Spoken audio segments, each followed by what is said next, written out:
오늘 아침에 저희들이 레위기서 15장과 16장의 두 장의 말씀을 읽었습니다.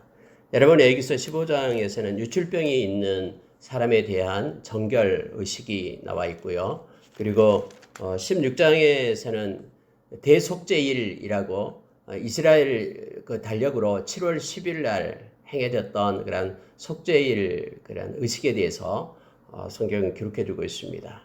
특히 여러분, 속죄일에 대한 것을 기록하면서 성경은 그렇게 말하고 있습니다. 너희는 영원히 이 규례를 지킬지니라. 그러면서 영원히 너희가 지킬 규례니라 하면서 이것이 계속되고 있음을, 계속되어야 됨을 우리로 하여금 가르쳐 줍니다. 물론 여러분, 성경은 구약에 있는 모든 율법은 그림자이고 또 실제되진 예수 그리스도가 오시기까지 또 예수님께로 인도했던 그런 내용들이 우리는 너무나 잘 압니다. 그러면 여기서 영원히 지킬 규례다라고 얘기할 때 이것은 예수 안에서 이것들이 계속해서 그 의미가 또 그러한 일들이 연결되어 있음을, 영원히 있게 됨을 알게 합니다.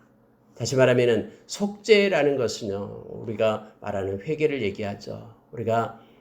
우리 주님으로 인하여, 주님의 보혈로 인하여 우리가 제사함을 받게 되었죠. 그런데 우리는 요한일서 1장 9절의 말씀처럼 주님의 그 보혈을 인정하며 그걸 힘입어서 우리가 회개해야 됨을 성경은 말해주고 있습니다. 하나님 앞에 우리가 회개할 때 반드시 죄사함을 받게 될 때는 그 제물이 필요한데 그 제물이 바로 예수 그리스도가 되었다라는 것을 지금 말하는 거예요. 그래서 예수 그리스도는 모든 제물이 되는 것입니다. 오늘 여러분, 속죄제에 대한 내용들을 우리가 좀 더 구체적으로 알게 되면 우리 주님의 은혜가 우리 가운데 더 커지고 또 우리 주님에 대한 감사가 깊어짐을 우리가 알게 됩니다. 몇 가지를 좀 더 구체적으로 보고요, 기도하는 시간을 갖도록 하겠습니다. 여러분, 15장에 보면 왜 유출병에 대해서 이렇게 앞에서는 나병에 대해서 이렇게 두 장을 통해서 어제 새벽에 말씀을 나눴었죠. 때는 이제 유출에 대한, 피의 유출에 대한 것을 말하고 있는 것입니다. 여러분, 피는 생명을 나타내고 있죠. 또 성경에서는 누차 그렇게 말하고 있고요. 그래서 피를 뿌린다라는 것은 생명이 하나님께로부터 온다, 하나님께 드린다라는 것을 말해주고 있고요. 그런데 그 생명이 이렇게 바깥으로 흘러나간다라는, 피가 유출된다라는 것은 부정하다라고 얘기를 하는 거예요. 그러면 유출병자들이 있게 될 때 어떤 형태로든 유출이 될 때는 그 부정한 것이다라고 지금 15장에서는 말해주고 있습니다. 내용을 잠깐 보면요. 자, 15장 2절에 보십시오. 이스라엘 자손에게 말하여 이르라. 누구든지 그의 몸에 유출병이 있으면 그 유출병으로 말미암아 부정한 자라 해서 남녀노소를 막론하고 몸으로부터 피가 흘러나가는 그런 유출병은 부정한 것이다라고 지금 말하고 있습니다. 자, 8절에 보니까 유출병이 있는 자가 정한 자에게 침을 뱉으면 정한 자는 그의 옷을 빨고 물로 몸을 씻을 것이며 저녁까지 부정하리라. 저번에도 얘기했듯이 그 하루 시작이 저녁부터 시작해서 다음날 저녁이 될 때까지라고 얘기했죠. 그래서 언제나 부정하리라라고 할 때 저녁까지 부정하리라, 이렇게 하루 내내 부정하게 될 것이다 라는 것을 성경은 말해주고 있습니다. 유출병 가진 사람이 이렇게 침을 뱉어도 침이 묻는 그것이 부정한 것이 되는 거예요. 사람한테는 사람이 부정한 것이 되는 거고요. 자, 11절 한번 보십시오. 유출병이 있는 자가 물로 그 손을 씻지 아니하고 아무든지 만지면 그 자는 그 옷을 빨고 물로 몸을 씻을 것이며 저녁까지 부정하리라 해서 이것도 역시 채로 이렇게 손으로 만지기만 해도 이 부정이 이렇게 옮겨가서 그것도 부정하게 된다. 저녁까지 부정하게 된다. 이렇게 되었습니다. 유출병에 대해서 이제 15장에서 말해주고 있는데요. 여러분, 우리가 잘 알고 있는 이 말씀을 읽을 때마다 기억나는 게 있죠. 12년 동안 혈루증을 앓았던 여인의 그 모습을 우리가, 예수님을 만났던 그 여인의 모습을 우리가 기억을 합니다. 복음서마다 다 있죠. 마태복음도 있고 마가복음, 누가복음이 있습니다. 원래 그 여인은 다른 사람을 접촉하면 안 됩니다. 왜냐하면 다른 사람도 이렇게 부정하게 되니까요. 근데 여러분 아십니까? 이 여인이 누구를 접촉했습니까? 예수님을 만져버렸어요. 예수님이 옷자락을 만져버렸잖아요. 뒤에서요. 그래서 여러분, 이 유출병, 혈류증과 같은 그 피가 그냥 계속해서, 유출병이라는 게 피가 계속해서 흐른 거예요. 근데 예수님 만지자마자 그 흐르던 피의 근원이 딱 멈춰버린 거예요. 이렇게 회복이 돼버리는 것이죠. 그래가지고 깜짝 놀래 있는 거예요. 근데 여러분, 예수님이 우리가 잘 아는 누가복음 8장 43절에서 48절에 보면은 누가는 다른 데보다도 자세하게 적고 있어요. 여러분, 누가는 의사잖아요. 누가는 의사인데 이러한 몸에 대한 여러 가지 신체 부위에 대한 것들을 잘 알고 있어요. 그래서요, 다른 성경보다 누가복음은 이 병을 고치고 회복되는 그러한 현상들을 더 세밀하게 적습니다. 그래 누가복음 8장 43절 48절을 보면은 이제 그 혈류가 말랐다라고 얘기합니다. 피가 흘러가는 그 병이 말라버렸어요. 원래는 이 사람은 부정하기 때문에 누구를 접촉해서는 안 돼요. 심지어 침을 뱉어도 부정하게 된다고 얘기하죠. 근데 그 예수님을 그냥 만져버렸던 거예요. 예수님도 부정한 사람으로 이 구약에 의하면 만들어진 것이죠. 돼버리는 것이죠. 그러나 여러분, 예수님께서는 알고 있었어요. 그래서 예수님께서 사람들을 둘러보면서 말합니다. 누가 나를 만졌냐라고 얘기하니까 베드로가 그때 얘기하잖아요. 아니, 예수님 무슨 소리입니까? 이렇게 많은 사람들이 예수님을 에워싸고 있는지 밀기도 하고 있는지 누가 접촉한지 많은 사람이 접촉했는데 그걸 말이라고 합니까? 이렇게 얘기할 때 아니다 하면서 나의 능력이 빠져나갔다라고 얘기합니다. 여러분, 우리가 누군가 이렇게 만지기만 하면 능력이 빠져나갑니까? 아니에요. 여러분, 이것은요, 예수님께서 그렇게 그 대중을 향해서 그 말하는 그 표현 방법이에요. 이 말은 뭐냐면은 내가 그에게 능력을 주었다. 그러니 능력 받은 자는 알고 있다라는 걸 지금 말하고 있는 거예요. 하나님이 우리 주님이 허락도 안 했는데 그냥 닿기만 하면 그냥 능력이 쑥 빠져나가고 그럽니까? 아니에요. 여러분, 우리가 특히 우리가 고린도전서 12장에 보면 이제 성령의 은사 중에서 네 번째 은사를 얘기할 때에 병 고치는 은사를 얘기합니다. 우리가 병 고치는 은사가요, 그 사람이 능력이 있어서 병이 고쳐지는 게 아니에요. 그 사람을 통로로 해서 예수 그리스도가 허락해 줘야지만이 그 병이 고쳐지는 것입니다. 마찬가지예요. 그 사람이 이 혈루증 앓는 그 12년 동안 앓았던 그 여인, 아무리 고쳐보려 해도 고쳐지지 않았죠. 막 가산을 다 탕진했다 그랬죠. 어떤 의사를 찾아가도 고쳐지지 않는 그 병이었는데 그가 옷자락을 만지면은 병이 낫겠다는 믿음이 생겼고요. 원래 부정한 자이기 때문에 감히 만질 수 없는 자예요. 그의 양심상 또 그가 율법을 가지고 있기 때문에 만질 수 없는 그런 상황이지만은 그러나 그의 율법, 그의 안에 가지고 있는 것보다도 믿음이 그 위에 있었다라는 거예요. 그럼에도 불구하고 그 만져야 되겠다는 그런 믿음이 하나님께서 주신 것이죠. 그 마음을 가지고 만지니까 자, 혈루의 근원이 마르게 되고 뚝 멈추게 된 거예요. 그리고 예수님께서는 그의 그 마음의 믿음을 보시고 예수님이 허락하신 것이죠. 그리고 예수님이 이렇게 낫게끔 하나님께서 예수님이 능력을 줬다. 내 능력이 빠져나갔다라고 말하는 것은 내가 능력을 줘서 그 능력이 그녀에게 임했다라고 지금 말하고 있는 거예요. 그러니까는 이 여인이 더 이상 감출 수 없어서, 왜냐하면 감추면은 안 되잖아요. 이 유출병이 있기 때문에요. 이건 부정한 사람, 다른 사람을 만졌기 때문에요. 그런데도 역시 자기가 나타나는 걸 보고 예수님 앞에 무릎을 꿇고 얘기합니다. 최초 지적을 얘기하는 거예요. 나는 이런 사람이고 12년 동안 이렇게 했는데 드디어 말랐습니다. 할 때 예수님께서는 웃으시면서 믿음이 너를 고쳤다라고 말하면서 예수님이 그에게 은혜를 베풀고 있음을 보게 됩니다. 여러분, 이 유출병은요, 이처럼 레위기서에서도 한 장을 통해서 이것은 부정한 자다라고 정하고 있는 거예요. 왜냐하면 생명의 상징인 생명의 그런 피가 계속해서 빠져나가기 때문에 이것을 말하고 있음을 보게 됩니다. 16절에 이하에 내려갈 때는 이제 설정한 자를 얘기합니다. 설정한 자는 전신을 물로 씻을 것이며 저녁까지 부정하리라. 그래서 설정도 이제 생명과 연관되기 때문에 그렇습니다. 그리고 다시 이제 유출병으로 돌아와 가지고 25절 보시기 바랍니다. 만일 여인의 피의 유출이 그의 불결기가 아닌데도 여러 날이 간다든지 그 유출이 그의 불결기를 지나도 계속되면 그 부정을 유출하는 모든 날 동안은 그 불결할 때와 같이 부정한즉 해서 동일하게 얘기하고 있습니다. 그래서 여자들의 이 불결기 기간, 생리 기간을 말해주고 있는데 이것도 역시 피가 유출되기 때문에 그 기간 동안에는 주의할 것을 성경은 말하고 있습니다. 우리는 이렇게 말할 수 있습니다. 아니 여성의 자연스러운 어떤 생리 현상이 여기서는 왜 부정한 것으로 얘기됐는가라고 말할 수 있는데요. 여성의 주기적인 생리는 하나의 자녀의 출산과 밀접한 관계가 있죠.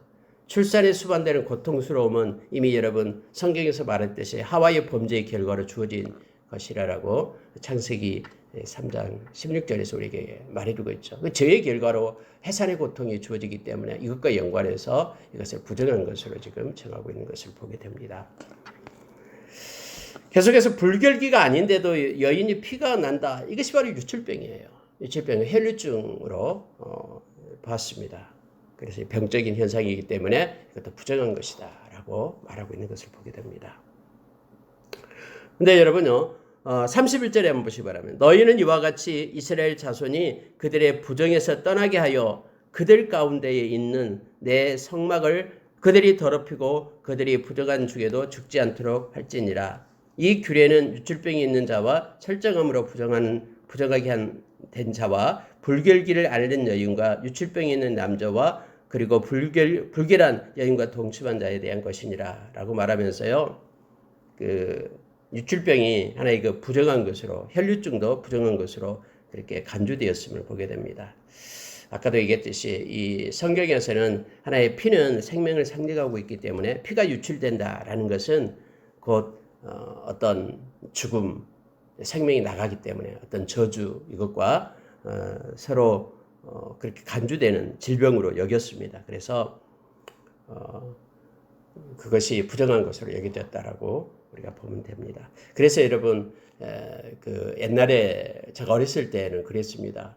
이 여자들이 단에 못 올라오게끔 그렇게 했죠.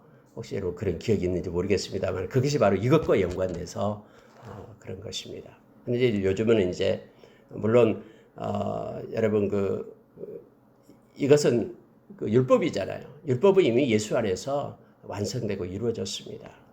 만약에 그것만 지킨다 그러면 좀 웃기잖아요. 모든 율법에 대한 모든 제사법도 지켜야 되는데 왜 그것만 지키고 있습니까? 이게 아니라 그래서 여러분 요즘에는 이제 모든 것들이 다 허용되고 있음을 보게 됩니다. 그러나 영원히 있을 규례다라고 말하는 것은 예수 안에서 우리가 생명 되신 예수 그리스도의 보혈로 인하여 우리가 회복되었다라는 그 은혜를 우리가 기억을 해야 됩니다. 그래서 모든 것이 예수 안에서 우리가 자유를 누리고 예수님의 그 십자가의 보혈 때문입니다. 그것으로 인하여 실제 되신 예수님의 그 보혈로 인하여 모든 것들이 율법이 완성되었음을 우리가 기억을 합니다. 그래서 정결법이든 제사법이든 예수 안에서 완성이 된 겁니다. 만약에 지금도 이와 같은 것을 갖다 그런 행위를 갖다 요구하고 있다 그러면 우리는 예수님의 십자가의 보혈을 부정한 것이 되고요. 또 폄훼시키는 것이 됩니다. 요즘에 막 어떤 데서는 유월절도 지킨다. 다음에 이제 나옵니다. 그 절기에 대해서 절기법이 나오는데요. 막 이걸 가지고 막 주장하면 안 돼요. 예수 안에서 옛날에는 그렇게 됐지만 예수가 없었다면은 그렇게 해야 되겠죠. 그러나 예수 안에서 모든 것이 다 완성되고 예수님의 십자가의 보혈로 우리가 회복되었음을 우리는 기억을 해야 됩니다. 그리고 이 말씀을 읽을 때마다 우리 주님의 십자가의 그 은혜에 우리가 감사해야 됩니다. 우리가 여러분 옆제 주일날 잠깐 말씀을 나눴었습니다마는 우리가 중보기도 할 때 바울 사도가 데살로니가 교회를 위하여 그렇게 중보기도 했죠. 근데 중보기도 중에서 다섯 번째에 대해서 마음에 대한 기도를 하게 되잖아요. 근데 그 마음에 대한 기도를 할 때 이렇게 기도를 하는 거예요. 하나님, 저들의 마음을 인도해 주십시오. 마치 여러분 마음을 이렇게 하나님께서 끌고 가는 것처럼 마음을 인도하는데 어디로 인도하냐면은 하나님의 사랑 가운데 속에 푹 집어넣어 주십시오라고 얘기하는 거예요. 우리의 마음이 하나님의 사랑 가운데로 인도하고 또 하나가 있어요. 그리스도의 인내 가운데로 인도해 주십시오라고 얘기하는 거예요. 우리의 마음을 그리스도의 인내 가운데로 쏙 들어가게끔 그렇게 인도해 달라고 그렇게 기도하고 있잖아요. 여러분 하나님의 사랑과 그리스도의 인내가 만나는 곳이 어디다 있어요? 십자가라고 했죠. 하나님께서 그렇게 말했잖아요. 로마서 5장 8절에서 분명하게 얘기합니다. 하나님께서 내가 너희를 향한 나의 사랑을 확증했다. 그곳이 어디예요? 십자가잖아요. 내 아들을 그곳에 두어서 너희들이 죄가 되게 하고 예수 그리스도의 그 의를 내 아들의 의가 너희들의 의가 되게 해서 너희들을 죄사함을 주고 대속하게 하는 것이 바로 십자가잖아요. 그리고 예수 그리스도의 인내가 어디 있습니까? 엘리엘리 나마 사박다니 하면서 그 인류의 모든 죄짐을 지고 하나님 앞에 그 고통스러운 그러한 삶 가운데 십자가를 인내하면서 견뎌내잖아요. 그리고 생명을 들여서 우리를 살려내잖아요. 우리의 생명 때문에 그런 거예요.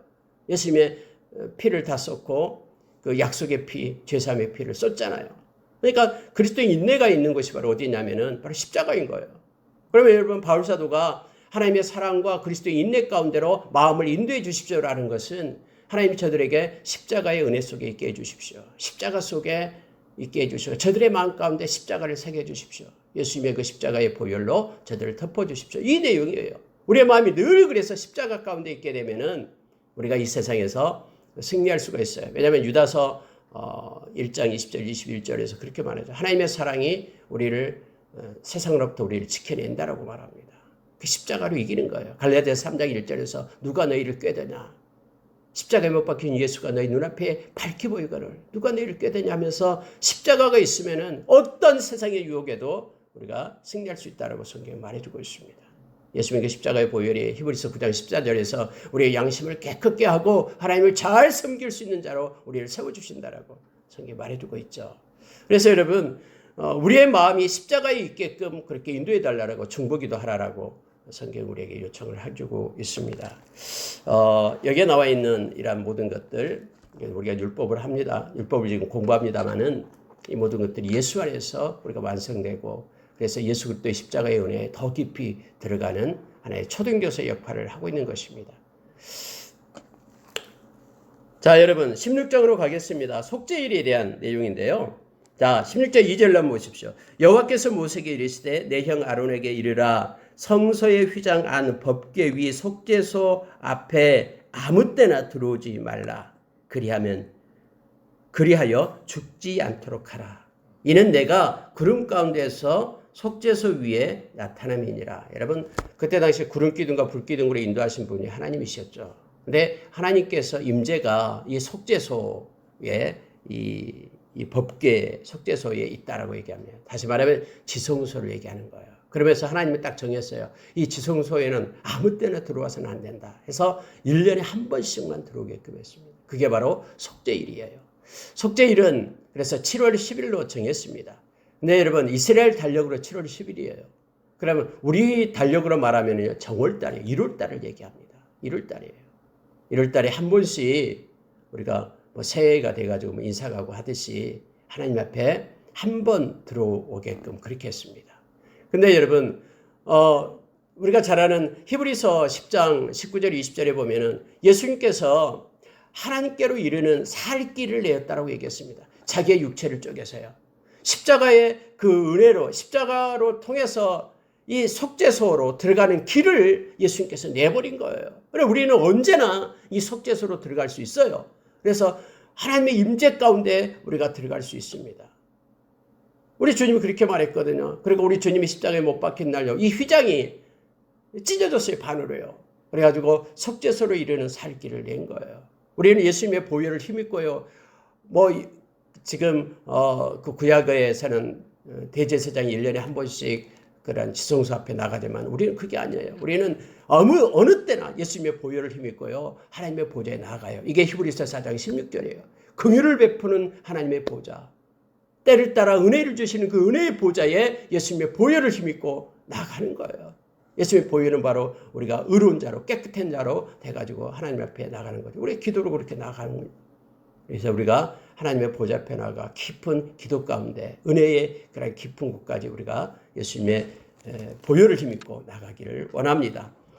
여러분 이제 여기에 들어가려면요. 아무 이 제사장이라고 해도요. 그 속죄소에 들어가려면은 먼저 자기 자신을 위해서 속죄 제물을 드려야 됩니다. 네, 여러분. 자, 3절에 한번 보십시오. 아론이 성소에 들어오려면 수송아지를 속죄 제물로 삼고 순양을 번제물로 삼고 수송아지를 삼아요. 가장 큰 제물을 이제는 속죄 제물로 삼고 정결케 한 다음에 들어가게 됩니다. 자, 5절에 보십시오. 이스라엘 자손의 회중에게서 속죄 제물을 삼기 위하여 순염소 2마리와 번제물을 삼기 위하여 순양 1마리를 가져갈 것이요. 이스라엘 자손의 그들의 속죄를 하기 위해서는 여기서 보니까 여기 보니까요. 순염소 2마리를 가져갑니다. 수송아지가 아니라 순염소 2마리가. 그러니까 먼저 이렇게 제사장이 속죄하는 것이 더 크다라는 거예요. 우리가 하나님 앞에 기도할 때에 먼저 우리 자신이 회개하고요. 누군가를 위하여 기도할 때도 먼저 하나님 앞에 우리가 거룩한 그런 회개가 있어야 됨을 먼저 말합니다. 그리고 나서 누군가를 위하여 제사를 드리는 거예요. 이스라엘 백성의 모든 그 속죄, 이스라엘 백성의 모든 죄를 갖다 속하기 위하여 지금 1년에 한 번씩 들어가는데 이스라엘 백성의 죄를 속하기 먼저 자기의 죄를 위하여 속죄 제물이 덮고요. 수송아지를 가지고 드리고요. 이스라엘 백성을 위한 것은 순염소예요. 그래서 먼저 자기 자신이 하나님 앞에 회개자로 깨끗한 자로 서야 됨을 성경 말합니다. 대제사장의 그 관 위에 뜬 그 패가 있다고 했죠. 금패, 여호와께 성결. 이것이 먼저예요. 하나님께서 거룩하여 너희도 거룩하라. 이 거룩이 능력입니다. 그리고 교회가 점점 거룩해져야 되고요. 가정이 거룩해져야 됨을 성경 우리에게 가르쳐주죠. 자, 여러분 6절을 보십시오. 아론은 자기를 위한 속죄제의 수송아리를 드리되 자기와 집안을 위하여 속죄하고, 그리고 이 순염소 중에서는요 제비를 뽑기를 합니다. 참 독특한 그런 것이 있어요. 한번 보십시오. 제비를 뽑아서요 한 제비는 여호와께 이제 속죄 제물로 드려요. 잡아가지고. 근데 한 제비를 뽑은 것을 한 그 순염소는 죽이지 않아요. 산채로 이것을 광야로 끌고 갑니다. 자, 10절 한번 보시기 바랍니다. 아사셀을 위하여 제비 뽑은 염소는 산채로 여호와 앞에 두었다가 그것으로 속죄하고 아사셀을 위하여 광야로 보낼지니라. 여러분 1년에 한 번씩 이 일이 있는 거예요. 한 번도 이렇게 피 흘림이 없이는 죄사함이 없다라고 얘기했잖아요. 히브리서 9장 23절에서요. 그런데요 아사셀이라는 그런 아사셀을 위한 제비를 뽑기 할 때 이 염소는요 살려서 보냅니다. 살려서 광야에 갖다 놔줘요. 근데 여러분 만약에 이 순염소가 한 마리다 그러면은 뭐 피 흘림이 없이는 죄사함이 없기 때문에 그 죽여서 하나님 앞에 제사를 지냈겠죠. 그런데 여기서는 2마리예요. 그러니까 속죄는 특히 2마리를 택합니다. 하나는 이제는 죽여서 죄를 피를 흘려가지고 그런 제물로 드리고, 하나는 살려서 광야로 보내는 거예요. 이 일을 하게끔 하나님께서 특별히 이 일만 하죠. 아사셀이라는 것은 이때 당시에 하나님께서 만든 거예요. 여러분 아사셀이라는 것이 무슨 뜻이냐면요. 원래 아자젤 이런 뜻에서 왔다 그래요. 염소를 뜻해요. 아자젤. 그럼 염소인데 염소를 뜻하는 그 에즈와 내 보내다라는 뜻을 아잘, 이걸 두 개를 합성어한 거예요. 그래서 내 보내지는 염소, 아사셀, 내 보내지는 염소라는 뜻이에요. 그래서 내 보내지는 염소를 택하기 위하여 제비를 뽑는 거예요. 한 명이 택했다 그러면은 그 염소는 성막 안에 그대로 놔둬요. 모든 제사가 끝날 때까지. 그리고 나서 그것을 끌고 어디로 가냐면 광야로 가요. 깊은 광야로 가서 광야에서 놓아요. 그것은 이렇게 성막 쪽으로 이렇게 진영 쪽으로 오지 않아요. 광야에서 나가게끔 그렇게 합니다. 왜 하나님이 이것을 그렇게 만들었을까요?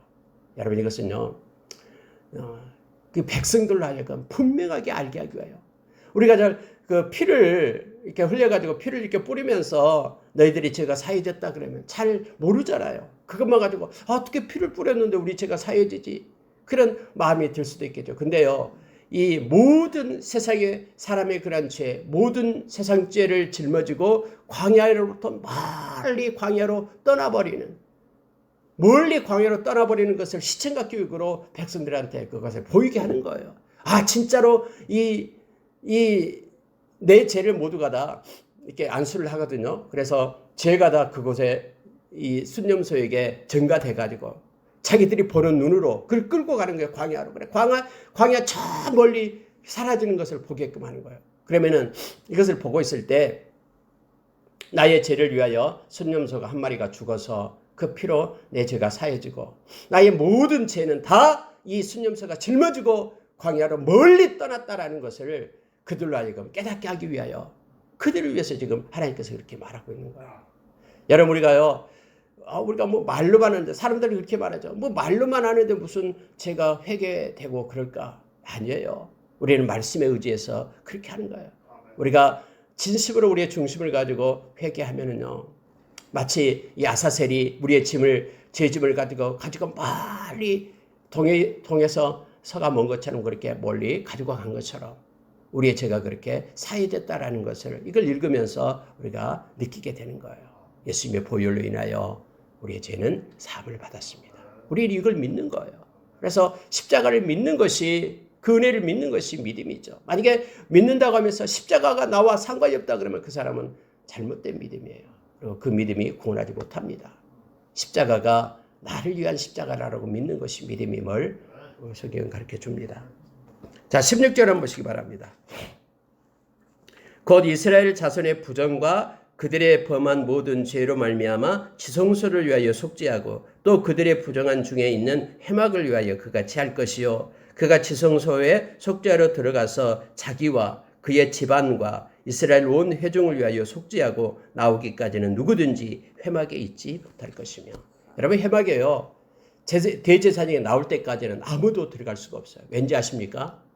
참 여러분, 하나님은요 너무나 섬세하고 철저하셔요. 자, 1년에 한 번씩 7월 1일 날, 7월 10일 날 이 속죄일에 속죄할 때는요. 자, 속죄하는 것이 몇 가지가 되냐면요. 보십시오. 16절을 잘 봐야 됩니다. 보십시오. 이스라엘 자손의 부정과 그들의 범한 모든 죄로 말미암아 무엇을 위하여 속죄하냐면은 지성소를 위하여 속죄한다라는 거예요. 지성소를 위하여 지성소에서 속죄를 하는 거예요. 그리고요. 자, 또 이렇게 말합니다. 또 그들의 부정한 중에 있는 회막을 위하여 속죄하는 거예요. 지금 성막이 있잖아요. 이 성막도 거룩하게 되기 위하여 이 회막, 이 성막도 성막을 위하여 속죄하고 하나님의 법궤가 있는 그 지성소를 위해서도 속죄하고, 그러니까 이 성막 회막 안에 누구든지 있으면 안 돼요. 지금 하나님 앞에 이것을 속죄로 지금 하나님 앞에 이거 자체를 갖다 이 성막 자체를 위하여 속죄하고 있거든요. 철저하게 하나님께서는 그 속죄 제사를 드리는 대제사장을 위하여 속죄하고 그의 가정과 회중뿐만 아니라 지금 드리고 있는 그러한 장막 지성소를 위해서 또 해막을 위해서 속죄해야 됨을 성경은 말해주고 있는 것입니다. 온전히 하나님께 드리는, 그래서 우리가요 이 교회를 위하여 하나님 앞에 회개를 하고요, 그리고 이 나라를 위하여 가정을 위하여 하나님 앞에 우리가 회개자로 서야 됨을 성경은 이 말씀 가운데서 우리로 알게 합니다. 자, 20절로 가겠습니다. 그 지성소와 해막과 제단을 위하여 속죄하기를 마친 후에 살아있는 염소를 들이되 아론은 그의 두 손으로 살아있는 염소의 머리에 안수하여 이스라엘 자손의 모든 불의와 그 범한 모든 죄를 아뢰고 그 죄를 염소의 머리에 두어 미리 정한 사람에게 맡겨 광야로 보낼지니. 자, 아사셀 위에 이제는 하는 것이 좀 틀려요. 두 손으로 이렇게 다 이렇게 속죄한 다음에요, 두 손으로 이 살아있는 염소 머리에다 대고 안수를 합니다. 그런데 보십시오. 이스라엘 자손의 모든 불의와 그 범한 모든 죄를 야레고가 있어요. 그냥 속으로 이렇게 딱 하는 게 아니라 이스라엘의 죄를 막 기도하는 거예요. 이스라엘의 모든 죄를 아뢰는 거예요. 지금 아사셀 그 머리 위에다 놓고요.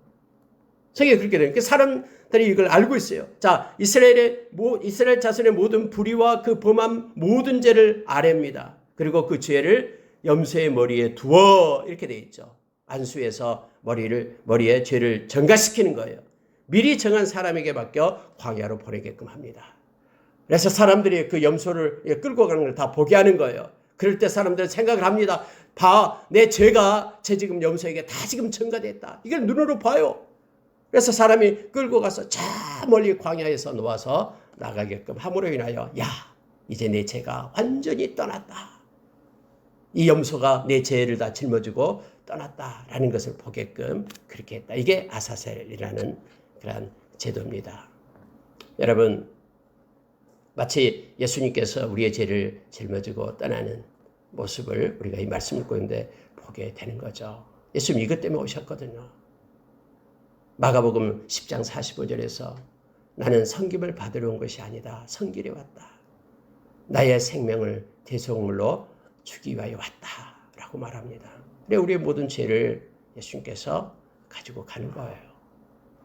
고린도후서 5장 21절에서 아무 흠이 없는 예수님께서 우리의 죄가 되게 하고, 그래서 우리 대신에 심판을 받고 그의 의가 우리의 의가 되어 우리가 하나님 앞에 의로운 자가 되었다라고 성경은 말해주고 있습니다. 여러분 29절 보시기 바랍니다. 너희는 영원히 이 규례를 지킬지니라. 7달 곧 그 달 10일에 너희는 스스로 괴롭게 하고 아무 일도 하지 말되 본토인이든지 너희 중에 거류하는 거류민이든지 그리하라. 그래서 여러분 이 자기를 괴롭게 하라. 이 말은요 괴로운 금식을 얘기합니다.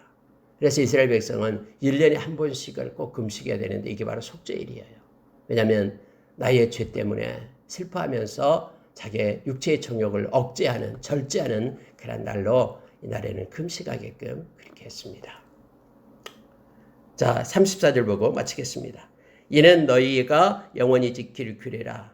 이스라엘 자손의 모든 죄를 위하여 1년에 한 번 속죄할 것이니라. 아론이 여호와께서 모세에게 명령하신 대로 행하니라 라고 되어 있습니다. 영원한 규례. 우리는 예수 그리스도 안에서 예수 그리스도께서 우리의 죄를 이미 아사셀이 되어서 예수 그리스도 안에서 우리의 죄가 사해졌고 그분이 우리의 죄를 가지고 갔음을 우리는 압니다. 그래서 우리는 영원히 이것을 기억하며 예수님의 이름으로 우리가 기도하고 또 예수님의 보혈을 힘입어서 우리가 회개하는 우리가 되기를 원합니다. 특히 우리 주님은 부활하셨죠. 그리고 두 염소 중에 하나는 죽고 또 하나는 살려서 보내는 그 의미가 우리 주님은 우리의 죄로 인하여 십자가에 죽으시고 그 예수님은 부활하셔서 영원히 살아계셔서 우리의 죄값을 다 도말하시고 하나님의 영광 가운데 우리를 인도하심을 우리가 합니다. 함께 기도하겠습니다.